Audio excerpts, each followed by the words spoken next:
YS Jagan టీవీకి స్వాగతం। ఈ రోజు వార్తా విశేషాలు।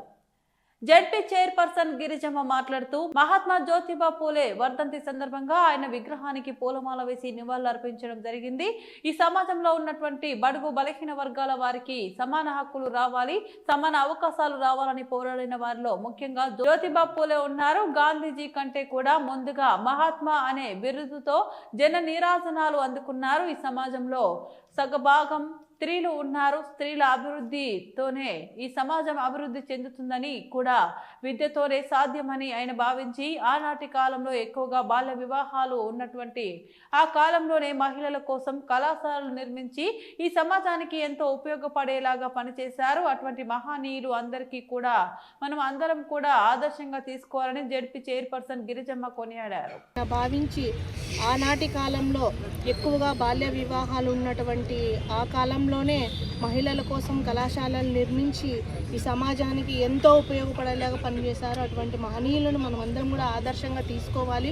వారి బాటలోనే కూడా వారి సతీమణి సావిత్రిబాయి పూలే గారిని కూడా నడిపించి సంఘ సంస్కర్తగా చేసినటువంటి మహనీయుల్ని ఈరోజు స్మరించుకోవడం అనేది చాలా సంతోషంగా ఉంది। మనం చూసుకుంటే జగన్మోహన్ రెడ్డి గారు ముఖ్యమంత్రిగా ఉన్నప్పుడు 2019 నుంచి 2024 వరకు కూడా ముఖ్యమంత్రిగా ఉన్న సమయంలో సామాజిక న్యాయం పాటించినటువంటి ఏకైక నాయకుడు వైఎస్ జగన్మోహన్ రెడ్డి గారు।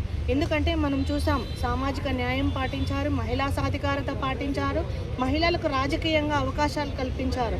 అందులో భాగంగానే ఈరోజు నేను ఒక బీసీ మహిళ జడ్పీ చైర్మన్గా మీ ముందు మాట్లాడుతుందంటే అది ఖచ్చితంగా కూడా జగన్మోహన్ రెడ్డి గారు పాటించినటువంటి సామాజిక న్యాయము మహిళా అభివృద్ధిలో భాగంగానే కూడా ఈ సందర్భంగా గుర్తు చేసుకుంటూ కూడా ఇప్పుడున్నటువంటి కూటమి ప్రభుత్వము అటువంటి మహనీయుల ఆశయాలకు తూట్లు పొడుచకుండా వారి అడుగుజాడల్లో నడవాలని కూడా కోరుతూ ఉన్నాం। ఎందుకంటే ఈరోజు రాష్ట్రంలో మహిళలకు రక్షణ కరువు అయింది, మహిళలకు భద్రత లేదు।